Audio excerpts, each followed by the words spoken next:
Manx Radio Sport.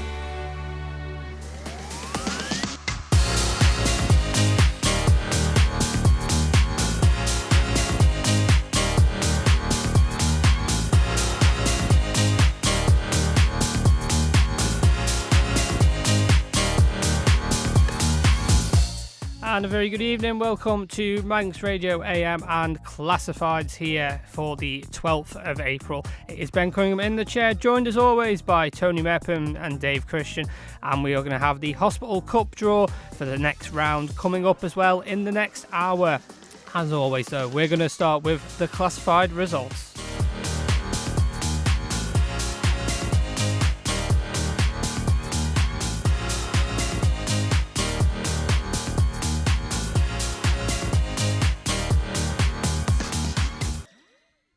And we look at the Manx Quality Shared Hospital Cup first round.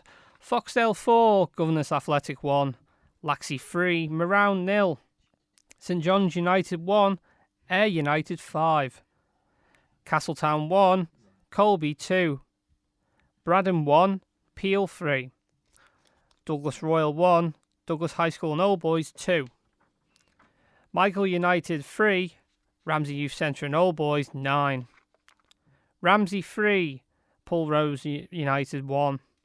And then in the Canada Life Men's Premier League, St Mary's 4, Russian 3. Looking at rugby, and in the Cheshire Bowl final, Port Sunlight 59, Southern Nomads 31. Cheshire Vars final, New Brighton 74, Ramsey 22. Manx Cup, Vagabond 7, Douglas 81. And in a friendly, it was Western Vikings 51, Waterloo Thirds 49. And in hockey, England Men Tier 3 plate, Clifton Roberts 4, Isle of Man Men's B 1. So that is our classified results. So before we speak to Tony Mepham, we are going to look at up in the north of the island at the racing action that continues on island tomorrow with the second round of the Andreas Racing Association Championships at Jurby. Ahead of the meeting, Manx Radio caught up with ART Chairman Linda and the club secretary Neil Champion to find out more. We run 7 different races across a race day, and we run each of those races twice, but within those races there can be a number of classes. I think there's like 13 or 14 different race classes covered throughout the day. We have solos and sidecars. We run a Centre Championship race, which is an open race. We've got singles, triples and twins. Post-classics, singles, triples and twins. It's easy for you to say. Also, as Linda says, we've got the big open class. That is open. Actually, it's limited to 1300cc, but basically most people run thousands in that. We've got a few people run a couple of others as well in that class. The nature of Jurby is it's not all about horsepower, so if you're a good rider you can make do without having the peak horsepower. We've got a super sport class, used to be called 600s, but that's a little bit broader now. We're being on the Isle of Man, we kind of try and mirror what's happening at the TT, so what's happening with the super sport class and the TT, we're mirroring that as well. And then we've got some classes which really are for people sort of coming up, starting out, really popular. We've been running it for a couple of years now as the CB500s. It's very cheap racing, very, very competitive. So the lads can get out there without spending too much money. We've got what used to be called Steelies for steel frame 600s, but now it's pre-injections, but things like that. So basically you can get out there and go racing without spending a huge amount of money. Have a play, see if you enjoy it, learn your skills, and then progress if you turn out. Oh, and the other one I really should have mentioned is the Novice and Clubman Championship, which is just for people who haven't got their national licence yet, so they are definitely up-and-comers. It's not just the riders here on island, whether new or experienced, that are seeing the value in what the ARA and Jurby has to offer, but how important is it to yourselves that riders who would like to experience Jurby, they're starting to see what it could do for them as well? Yeah, I think there's a twofold answer to that as well, Rob. It's value for money racing. when you come to Andrews. We've got a really good package on offer via the Steam Packet, and we do have to thank them to bring riders over. If you contact our race secretaries, they can give you details of the package that Lee's managed to arrange with the Steam Packet. It allows our riders to experience a level of racing as well, like with Harley coming over, races at BSB. Our boys do go away racing, and girls, but they're getting the experience of racing at this level with the people that are coming over. But we've got a sidecar as well this weekend. We've got Dave Marshall over from Tipperary in Ireland, and he's brought a different passenger with him this time, because I think his pitman, his passenger, isn't going to be out this year. And also we do offer a discount to visiting riders as well, just to try and encourage them. So it's, I'm still count myself as a come over here. I used to live in the UK, and I used to come and race at Jurby, and with the discount available and getting, and this was back in the day, but it was still all there. I used to figure out that it didn't cost me any more money to come to the Isle of Man for the weekend as it did to go to a UK meeting. Loads of fun as well here. Oh yeah, definitely more fun. Back to the racing side of things. For those who don't know, what have we got coming up this weekend? So second weekend of our Centre Championship, race day Sunday, starting 9:30ish on track. Usually aim to have bikes on track at 9:30 for the main race day on the Sunday. First practice starts at 9:30. We've got bikes on track from that time on. We're running free practice this year, and then the timed qualifying sessions. Then we get a couple of races in before a short break for lunch, just so the marshals can have a break. And then we run right through the afternoon. It's £6 to get in and £4 for programmes. That rounds up to a nice round £10. We're really pleased this year, as well as offering racing and test days at Jurby, we're able to offer private hire, which allows people who, especially our boys who are ready for TT or getting ready for TT, we did it for the Crows a couple of weeks ago, so they can rent the circuit via us and run a private test session. All funds for that is going into our Celtic Match Races Fund. We're taking a team of 12 solos and 4 sidecars over to East Fortune in September to represent the Isle of Man. So definitely need some fundraising efforts if anybody's got any ideas, but our private hire days are going to help fund that. Manx Radio Sport. Great interview there, and we hope that it all goes well tomorrow up at Jurby. Remember, £6 for adults, under 16s can attend for free, and bikes will be expected on track at 9:30. We're going to head on up to the grandstand now and join Chris Boyde with all the latest from the rally that's been taking place. Good afternoon, Chris Boyde. Good afternoon again, Ben. Yeah, things just about winding down here now. We think all the crews are back in from this Profect Manx Rally. The winners, of course, from Donegal, Gary Jennings, and Rory Kennedy in their Ford Fiesta. They won from Jason Pritchard and Phil Clark, the Welsh crew, Toyota Yaris. And then the top locals are Steve Colley and Joseph Dooley in the Mitsubishi Evo 9. But the man who's with me now is the man who's been behind what has been a spectacular success of an event. Really, we can't remember the buzz around the Manx Rally being like this. It's been huge this weekend, hasn't it, Mark Hilton, President of Manx Autosport? Yeah, it has. I mean, some of us who are probably a bit older than we wish to be, I think you'd have to go back to the Rothmans days to see what it is. I mean, I was lucky enough to get out to one of the stages to help some of the marshals on a spectator, well, I say spectator stage, but it wasn't, turned out to be, and that was on the Ellerslie stage up round by Back of the Moon. And there must have been 500 or 600 people there watching the cars going out down through onto the Douglas to Foxdale Road.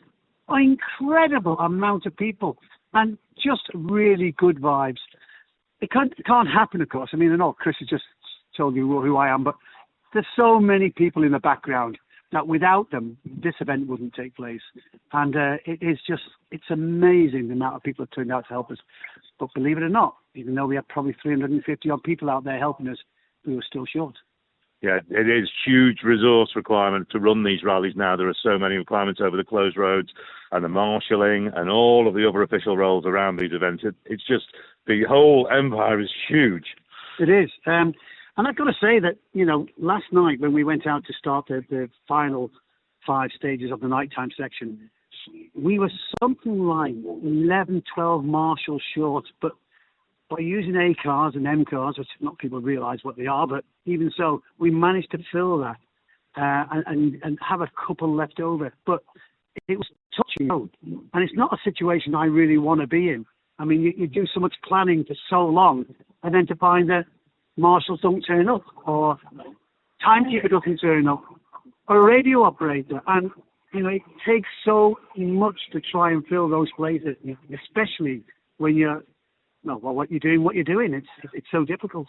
A whole year cycle, really, to organise an event like this. The weather has fallen for you this year. You've moved the event forward a whole month, and wow, the weather's just been unbelievable for what we would normally expect in April. And that's brought a lot of people out. It's brought masses of spectators out. It's brought lots of Irish crews over in particular, as well as to compete, which has been fantastic. It is. It's fantastic. I love to see the Irish boys over here. And anyone who knows rally knows what the Irish lads are like. They can drive.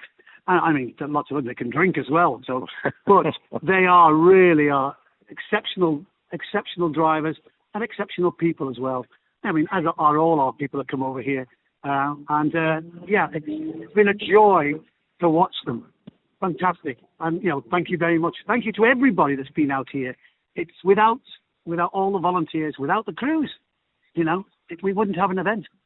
150 cars out there, capacity entry, an absolutely stellar year for the Manx Rally. Well, it is. I mean, last year we actually had more entries, but last year we had 6 championships. This year we only got 2. And one of them's the Manx Championship, which will attract 30. So if you can imagine, there was 120 odd people from overseas coming over here, bringing in 8 and 10 people at a time.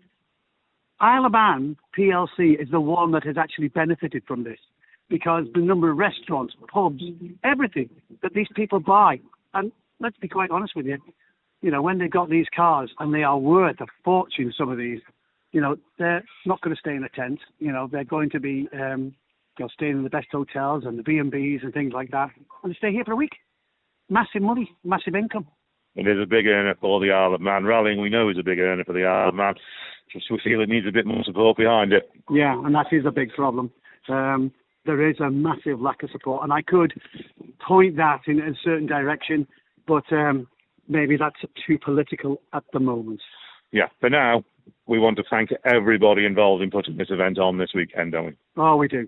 Honestly, it brings great joy, to people like myself, for the amount of work that we do, and to see it come off like this. I'd like to say I was probably the one that organised the weather, but I don't think most people would agree with that.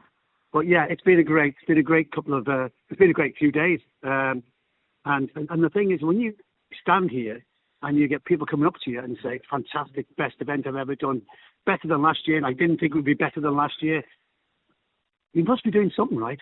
Absolutely. You can all be immensely proud. Congratulations this weekend. Thank you very much, Chris. Thank you. And thank you to everybody that helped.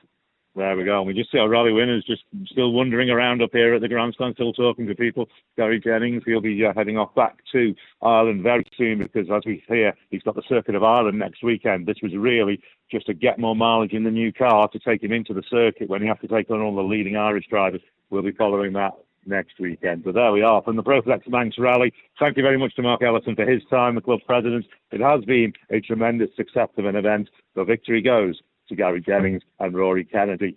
It's been a superb event. That's us done, Ben. Brilliant, Chris. Thank you very much. And if we don't speak to you before, we'll speak to you at TT. For now, Chris Boyd, thank you very much. Manx Radio Sport. And he's been sitting patiently here in the studio, and we'll bring him in now. Tony Mepham, good evening. Good evening, Ben, and what a great rally that was, wasn't it? It's great to hear Chris Boyd as well, bringing the information through. Fantastic. I've listened to it driving in, and it sounds like it's been really good racing. Yeah, sounds like it's been a real good success. Just like the Hospital Cup first round has been for a few teams. Let's go through them all here, and of course we'll have the draw coming up very shortly. So there'll be lots of people listening and in anticipation on who's got who. So let's start with the game you were at, which was Foxdale 4, Governors Athletic 1. Yeah, and I think certainly with this one, it was one of those. What's going to happen here? We see it so many times throughout the cup competitions when a Division 2 side draws a Premiership side, and they sort of hang on for the first 45 minutes, maybe 60 minutes, and then fitness tells, and then it's all sort of can go wrong. And it sort of went that way today for Governors, because Governors took the lead early on, and it wasn't one of their players that scored, but could have quite easily have been, and just went in off Charlie Higgins, and 1-0 it was to Governors. David Kay had a couple of chances after that as well. It could have been maybe a second or a third in that first half. But in the second half, it was totally different, because, Foxdale pretty well dominated it, but battling performance right the way through by Governors. I thought sort of Kyle Jackson and Diago Vince sort of were busy. They looked really good. But David Kay, certainly on the left-hand side the first half, he got quite a bit of space and had a good afternoon. But Jay Chatwood got a couple of goals. Alex Hughes got one as well. And Lee Gale completed the scoring. Probably the bad part of the game was at the end, the last couple of minutes. And it was more back chat to the official, where two players were sent off. I think Sean Dodd was one of them. But it's just a shame, really, that they decided vocal, the linesman, and the linesman then involved the referee. I thought Andy Glover was superb, right the way through the whole game, but just tarnished it a little bit with those two red cards at the end. But you can't sort of pass comment in to the officials, because they're going to react, and it's all right saying, well, I didn't say anything. Well, he wouldn't have done anything if he didn't say anything. So you've got to look at it fairly. But I thought Tim Tonks as well did really well in goal for Governors Athletic. Credit to him, pulled off a couple of really good saves, but Foxdale that go through. The next one is Laxey 3, Marown 0. Yeah, and after Marown's heroics 7 days ago, beating Corinthians 2-1, this time Laxey were in the final last year. Charlie Robinson got 2 of the goals, and Ethan Hawley got the other one. So Laxey go into the quarter-final draw. Great day for Ayr United. St John's 1, Ayr United 5. Yeah, and St John's yesterday, anyway, when I spoke to one or two of them, really fancied the chances in this game. But Chris Curtis, new player that's come in to play for Ayr, he got 2. Well done, Chris. Harry Best has been in good form this second part of the season, got 2 as well. And Cameron Torr got the other. Callum Taggart who got the consolation goal for St John's. Let's look at the Southern Derby that took place. Castletown 1, Colby 2. Colby's just edging it. Yeah, and I'm just still trying to get the goal scorers for Colby, because they're usually pretty good to come through, and I'll just check. No, they haven't yet, but Alex Crawley it was who got the goal for Castletown. It was 1-1 at full time, and then it went to extra time. So if you could text us through, please, 166177, and we'll give the goal scorers a mention who got the 2 important goals for Colby. Absolutely. So 166177 if you have the Colby goal scorers there for the Hospital Cup first round game. Braddon 1, Peel 3.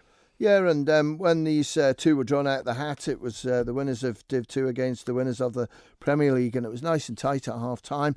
It was 1-1. Liam Kane, as you'd expect, got the goal for Braddon, and it was Charlie Knight who started it all off, and he actually scored an own goal, the first goal for Peel. But then young George Taylor, I think that might be his first team goal. It's not his debut, because he's had quite a few games this season. But well done, George. Make Dad proud. And Dan Pickering got the other one. So it was Peel 3, Braddon 1. The next game we're going to look at, and our guest might be able to give us a bit of an insight into this one. Really tight game, this one. Douglas Royal 1, Douglas High School and Old Boys 2. And should we bring Karl in? We'll Let's bring Karl in. He's got all the one. information. Okay.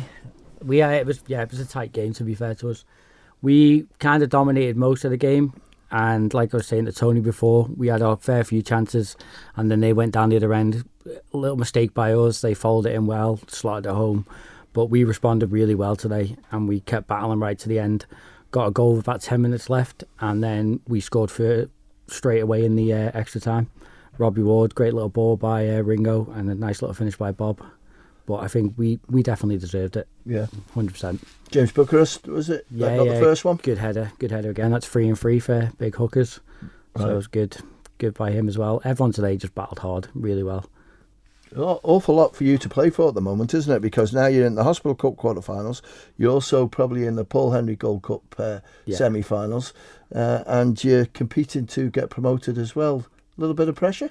Yeah, it's nice. Do you know what? It's nice. It's nice to have these options to, want to go up go through the next round of the Hospital Cup, and then we've got the Paul Henry as well. Yeah, it's a great position to be in. It's definitely not where we thought we'd be at the beginning of the season, but the lads have deserved it and played well all year, so I'm happy that we are there, and we'll carry on battling and hopefully go up. And how important is it having Robbie Ward back? Because it looked as if he was going to be out for the rest of the season, but somehow you've got him fit.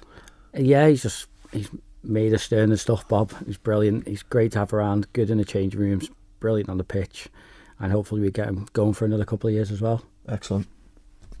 Absolutely, so great result there, and we'll have the draw very shortly. Michael United 3, Ramsey Youth Centre and Old Boys 9. Yeah, and the half-time score is a bit of a bizarre one. It's Michael United 2, Ramsey Youth Centre and Old Boys 1. So 8 goals they scored in the second half, and these two teams play in the Division 2, but Ramsey Youth Centre obviously right up towards the top. Michael just down the bottom a little bit. I haven't got Michael's goal scorers, so if you could text us through, please. But for Ramsey Youth Centre, it's 2 stars today. Jamie Brew, he got 4. Ross Crawford, he got 3. Cameron Parsons got a goal as well, and Max Sibbald got 1. But bit of a disappointment for Ramsey Youth Centre and Old Boys. Harry Grant got injured and went to hospital, so speedy recovery for Harry. And what the good news isn't for them is, Good Friday, they've got a final against Braddon Ramsey Youth Centre, and they could have used Harry big time. So hopefully it's not that serious and they get him fit, but usually if you've got a trip to hospital, it's something that will need a bit of time to recover from. Yes, we send our best wishes to the player involved there. Ramsey 3, Pulrose United 1 is the final result in the Hospital Cup. Yeah, it is, and Pulrose did really well again in the first 45 minutes because it was 1-1 at half-time. Kieran Smith got the goal for Pulrose. I think Graham Kennish might have got one of his 2 in the first period, but in the second half, Graham got another goal, and Tom Chattle got one as well. But nice to have comments in from Ramsey. Just said that Pulrose played really well in that first half, and credit to them. I know the boys are looking forward to the trip because it's a great stadium to play a game of football in, but unfortunately they come up across a really good Ramsey side, and I wouldn't be disappointed if I was a Pulrose player to sort of just lose out to them 3-1. Absolutely. So that concludes the Hospital Cup results. So we'll have the draw very shortly. However, there was a game in the Canada Life Men's Premier League. And what a game this sounds, Tony. St Mary's 4, Russian 3. Yeah, and it was 2-2 at half-time. Mark Wolfenden with 2 of the goals for St Mary's. Sam Gelling got 1 and Owen Canepa. For Russian United, it was Jamie Cadwallader that got 2. What a great season he's had this year. And it was Aaron Hawley, I think, got 1 from the penalty spot for the third. But they couldn't manage the 3 points, Russian. And St Mary's finish off, well, they've got a game on Tuesday, but, finish off at the Bowl with a good 3 points and a good performance against Russian United. Absolutely. So St Mary's taking that win there in the Canada Life Men's Premier League by 4-3 over Russian United. So we're going to have the Hospital Cup draw coming up. We're just going to take a quick break and we're going to get ourselves all set up and ready for it. And when we come back, we'll have the draw. Manx Radio Sport. The 90s playlist is packed full of hits from the decade that had us raving to this. I like to move it. Chilling to this. And partying to this. And if that's your kind of vibe, then you'll want to turn on, tune in and cop out with the 90s playlist hosted by me, Nicola Holt, tonight from 10, only on Manx Radio. Manx Radio Sport. 5:25 here on Classifieds, and we have come to the moment which I think everyone's been waiting for, Tony, and it's the next round of the Hospital Cup. Tony, I'll hand the reins over to you now. Lovely, and it's the Manx Quality Sheds Hospital Cup, and thanks again to Karl Gartland for his very generous sponsorship. It's a big competition, and somehow Douglas High School Old Boys are still in here. I wonder what's going on, but I'm watching him do the draw and he's doing it perfectly. So give them balls a good shuffle, because the last draw there was all sorts of numbers. They all came out together, didn't it? What was it, 13, 14 and 16, 15 or something? It's like it was planned. So there's 8 in the hat. We'll give the dates for these fixtures as soon as Karl has done the draw. So if you could please, Karl. No problem. So number 6. Number 6 is Peel. Number 1. And number 1 is Ayr. Oh, that's a game. Number 8. Number 8 is Ramsey Youth Centre and Old Boys. Number 5. Number 5 is Laxey.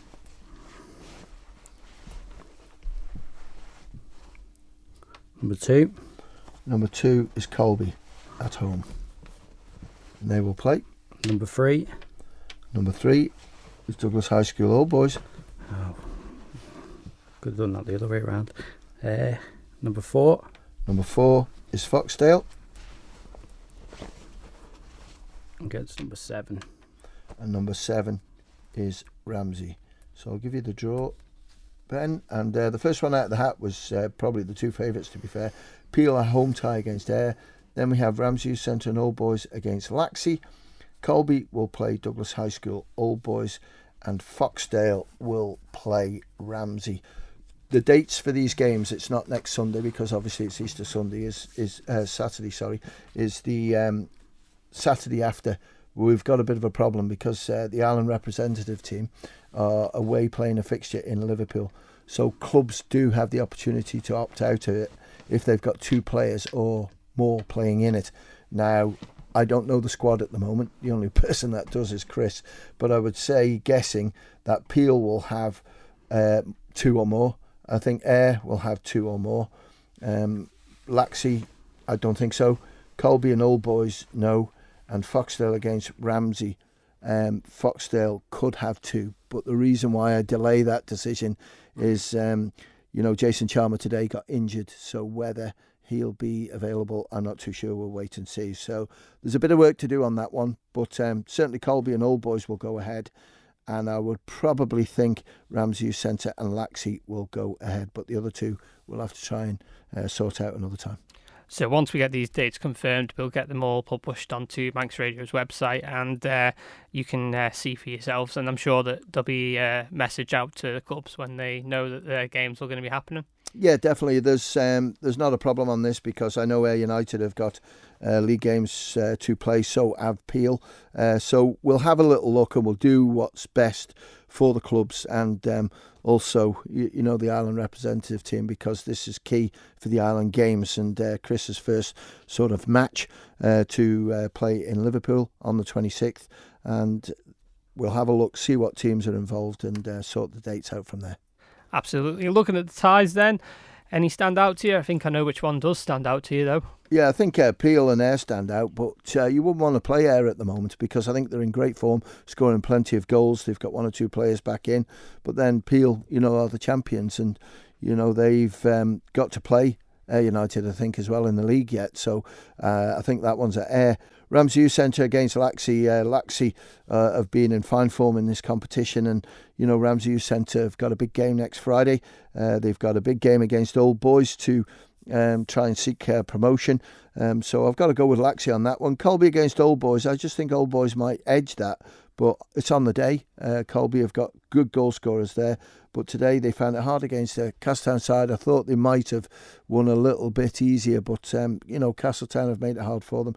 And Foxdale against Ramsey. These 2 sides know each other very well from playing out this season, and Foxdale were poor this first half today against Governors, but against Ramsey the pitch looked great today. Fair play to everyone who's worked on it, but I think you've just got to edge it towards Ramsey. I just think they've got a squad there that can sort of cater a little bit better against the firepower of Foxdale. Absolutely. So that's the Hospital Cup draws. So we'll just quickly recap it. It's Peel against Ayr, Ramsey Youth Centre and Old Boys against Laxey, Colby against Douglas High School and Old Boys, and Foxdale against Ramsey. So Tony, we're going to let you go just in a minute, but we're going to hand on down to the bowl, and we're going to say good evening to Rob Pritchard. And Rob, you have got the team news for FC Isle of Man's penultimate game.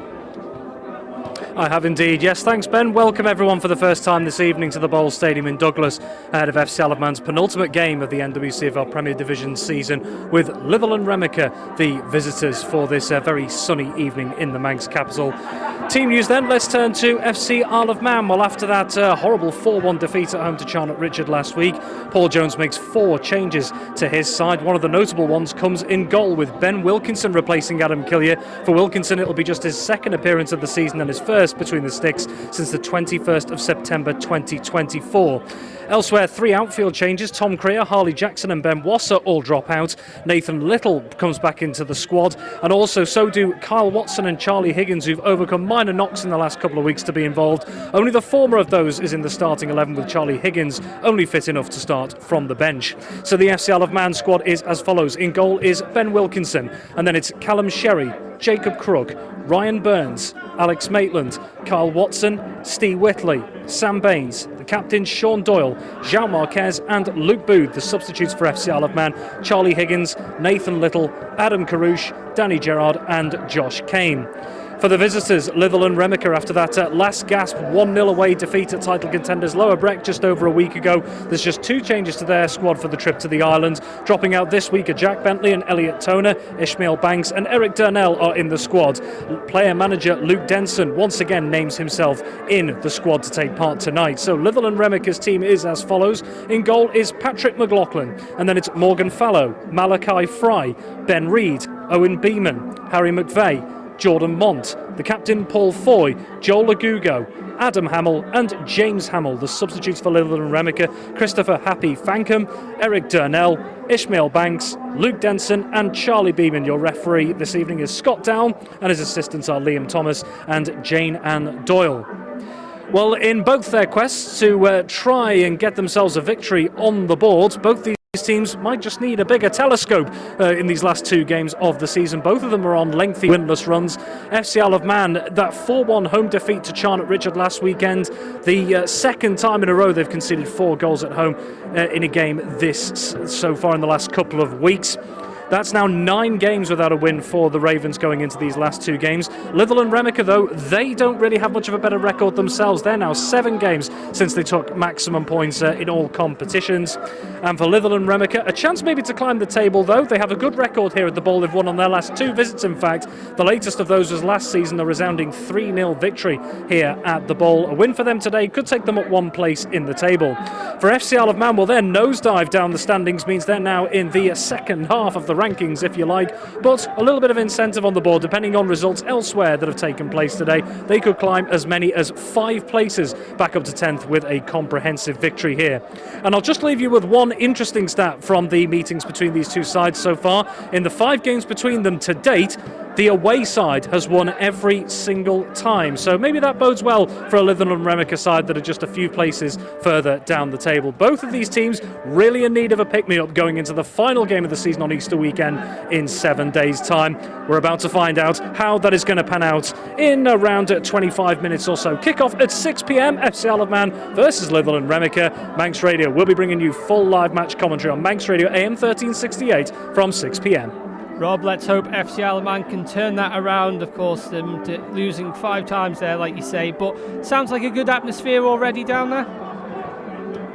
People are filtering in nicely. Of course, we have been blessed over the last couple of weeks, haven't we, with this glorious weather. We just wonder how long it'll last. I don't really want to jinx it, but you can sense, I think particularly in the FC Isle of Man camp, I mean, Paul Jones spoke about it this week, previewing this weekend's fixture, that they've been low on confidence, the squad, despite applying themselves with the physicality and intensity they need. But one phrase that stuck with me from Paul Jones this week is that, in his words, they cannot wallow in self-pity. They have to find something from somewhere to try and get a positive slant in these final couple of games of the season. Little and Remica, though, as I mentioned, they've had the upper hand on the last 2 visits. I mentioned that 3-0 win, but in the last 2 visits here, they've won by an aggregate scoreline of 6-2. So they may be confident as well that they can make it a hat-trick of wins on the Isle of Man. Can either side get a bit of a morale boost, or will they be locked together after 90 minutes? We'll just have to wait and see. Rob, for now, thank you very much. We'll speak to you after 6 o'clock. Tony, we'll just quickly bring you in. How do you see that one going? Tough one because you've just listened to Rob there with the stats and he's just killed it for me. But, when I look at the team, I'm glad to see some changes in there because last week was pretty poor, to be fair. And, Ben Wilkinson, that's not because Adam didn't play well. Ben has been in the sidelines patient, waiting for his chance, and he's a good goalkeeper. He's only a young lad, and I'm sure that's just to give him the opportunity, some game time.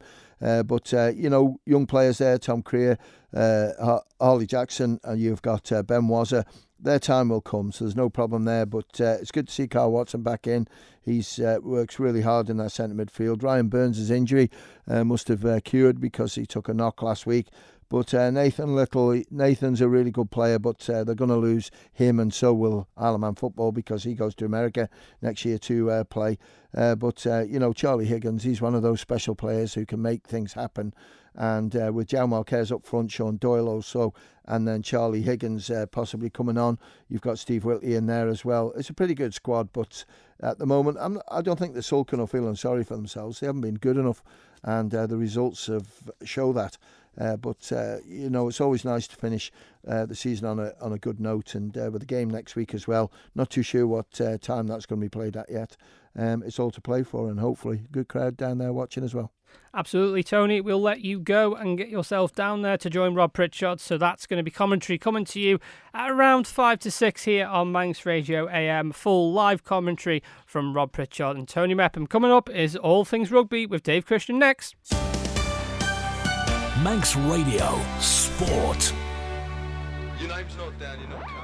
Make Floor Fillers the soundtrack to your Saturday night with me, Chris Quirk. Relive the best nights of your life with dance anthems from the 90s onwards. We'll also be firing up the decks in the studio and going in the mix for 20 minutes of uninterrupted anthems. Whether you're dressed to impress for a night out or vibing at home with friends, Floor Fillers brings the energy to you to kickstart your Saturday evening. Tonight from 8 on Manx Radio.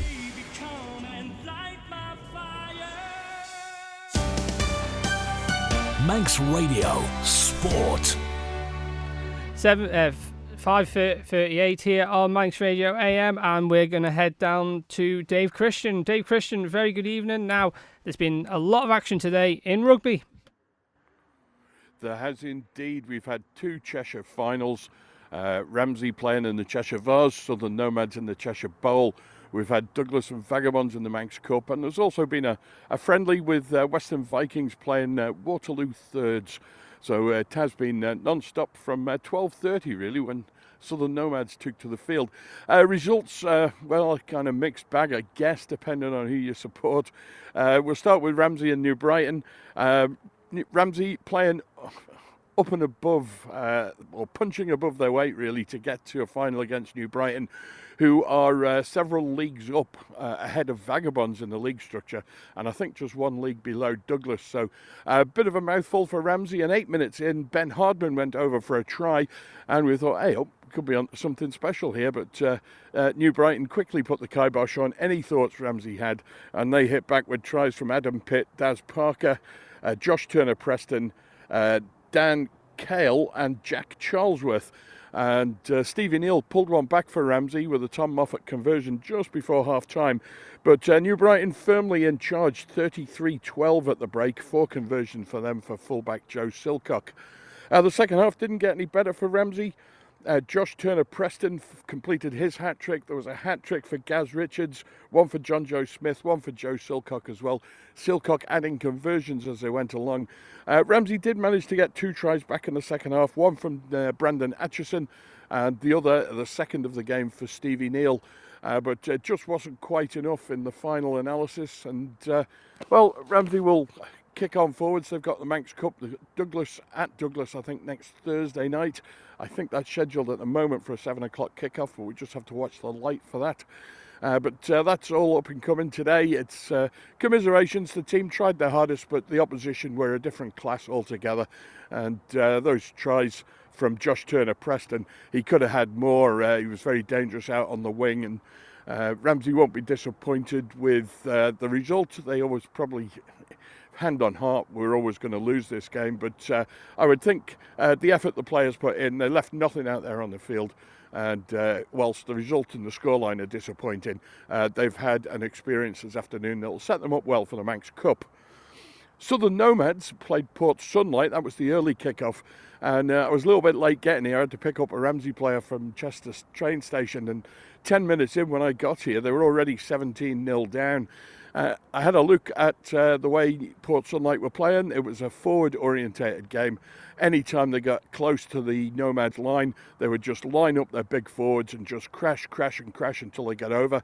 There was a hat-trick of tries from their back row, Chris Gregory.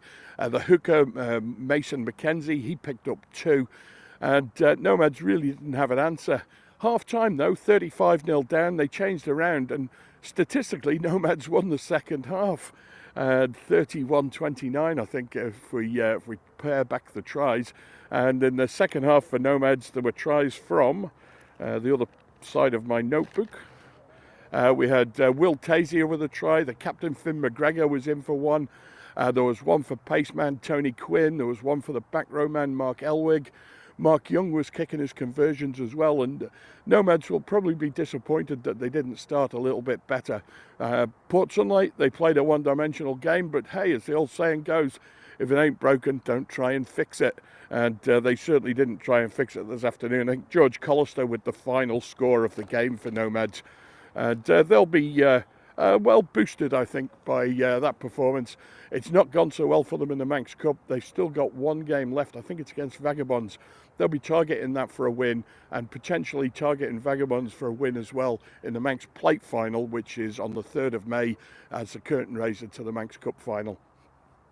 And the final game we'll look at, actually no, we've got 2 more yet. Douglas 81, Vagabonds 7. That'll be disappointment for Vagabonds. Douglas didn't put out a full strength side, but the star of the show for them, Nathan Robson, he only moved to the club from Ramsey in December, and he scored 31 of those 81 all on his own. 2 tries, 9 conversions, and a penalty as well. Also for Douglas, there were 2 tries each for Craig McGee, Craig Martin, and Ollie Howard, and other tries from Aaron Mason, Brendan Kelly, the captain, Cal Dentith, and Harry Cartwright. For Vagabonds, the only score for them this afternoon came from a penalty try. The final game of the afternoon, Waterloo and Western Vikings finished 51-49. And for Western Vikings, there were 4 tries for Morgan Armstrong-Patton. There was a hat-trick from Sam Tarpey. There was a try each from Ori Quay and Tom Randall. Vikings will be pleased to finish the season on a little bit of a high. It's been a difficult season for them, and pulling off a win in a final tour game of the season will give them a little boost and maybe give them a bit of encouragement for next season.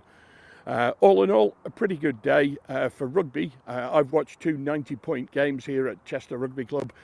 Sadly, they haven't gone the way of the Isle of Man sides. And congratulations to Cheshire Vars champions, New Brighton, and to Cheshire Bowl champions, Port Sunlight. Dave Christian, as always, thank you very much, and we will speak to you not next week, but in a week's time on the 26th of April. But for now, Dave Christian, thank you very much. Manx Radio Sport. And finally, we're going to look at all things hockey now. The league action finished last weekend, and what a thrilling end to the league action it was last weekend. However, though, the Island men's B team were off island today against Clifton Robinson's 4th, and unfortunately it did not go their way. George Powell with the goal for the Isle of Man, but unfortunately Clifton Roberts found the goal 4 times to give them a 4-1 win over the Isle of Man men's B. However, the Isle of Man ladies B are in action tomorrow in the semi-final of the England Hockey Tier 3 semi-final plate game, and the team for this game is as followed. In goal is Robin Stones.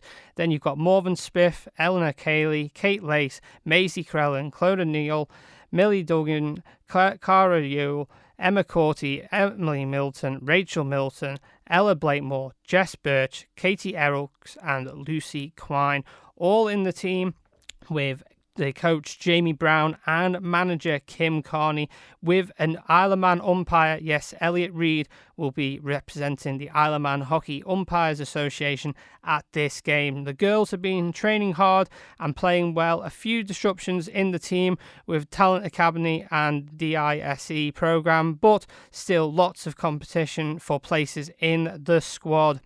However, though, the ladies have been working hard, as in their last few games they have took the lead numerous times, but then gave the lead up. So they've been working hard on making sure that they take the lead and securing that the lead and getting the result. So the Isle of Man ladies' second team, they play Loughborough Students 5th, and that game is on Sunday. We wish them all the best of luck, and we hope that they can come back with the victory and they get through to the final. Don't forget as well, we heard at the start of the show, the Andreas Racing Association Championships at Jurby is in action again tomorrow. That's at Jurby Airfield. That's £6 for an adult. Under 16s can attend for free, and the bikes are currently expected to be on track from 9:30 p.m. and the weather is looking really good for the event. Maybe just bring a coat with you, as the wind is set to pick up slightly, but as always, we're going to leave you with the headlines. Manx Radio Sport. It's been another busy day in Manx Sport, and as always, let's finish with some headlines making the headlines today.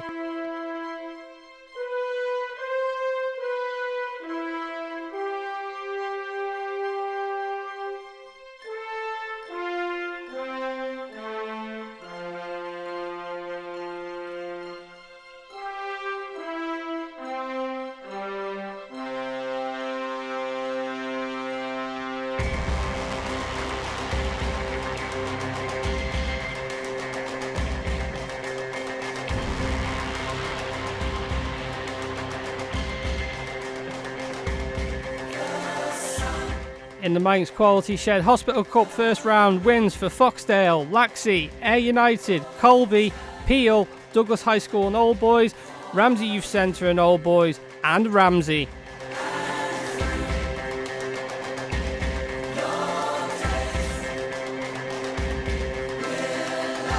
Full list of the draw for the next round will be on Manx Radio Sports website following the conclusion of this show.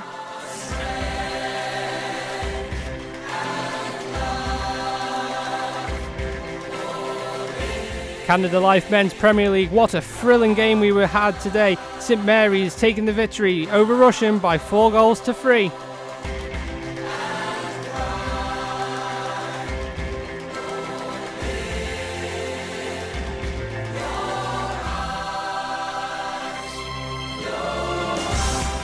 In the Cheshire Bowl final, Port Sunlight get the better of Southern Nomads as they lose by 59 points to 31.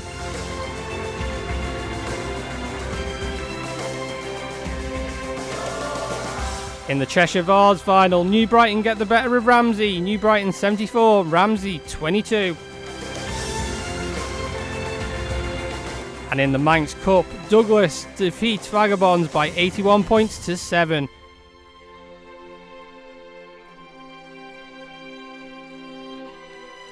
And in the friendly that took place today, Western Vikings just edged the victory by 51 points to 49 over Western Lewfords.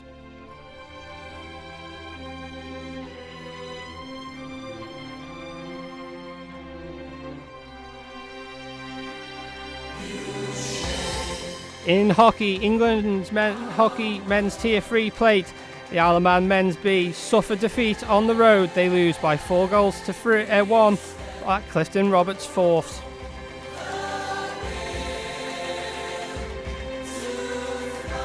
And a big good luck to the Isle of Man ladies' second team in the semi-final of the Tier 3 plate for them. Let's hope they can come back. And in the final,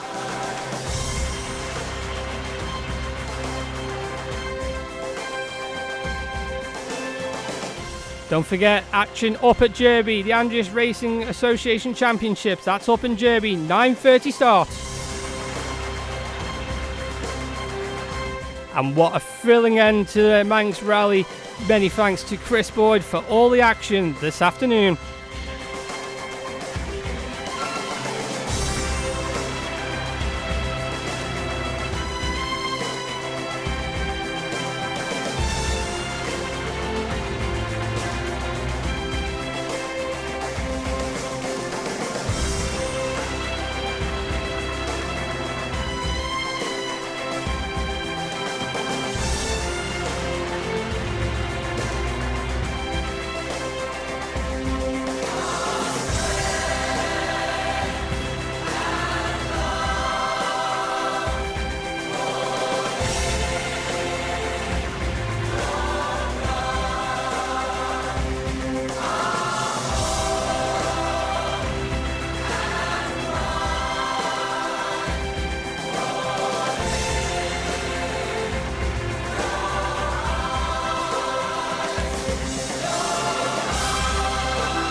And that concludes Full Time and Classifieds for today, April the 12th. Thank you so much as always for your company.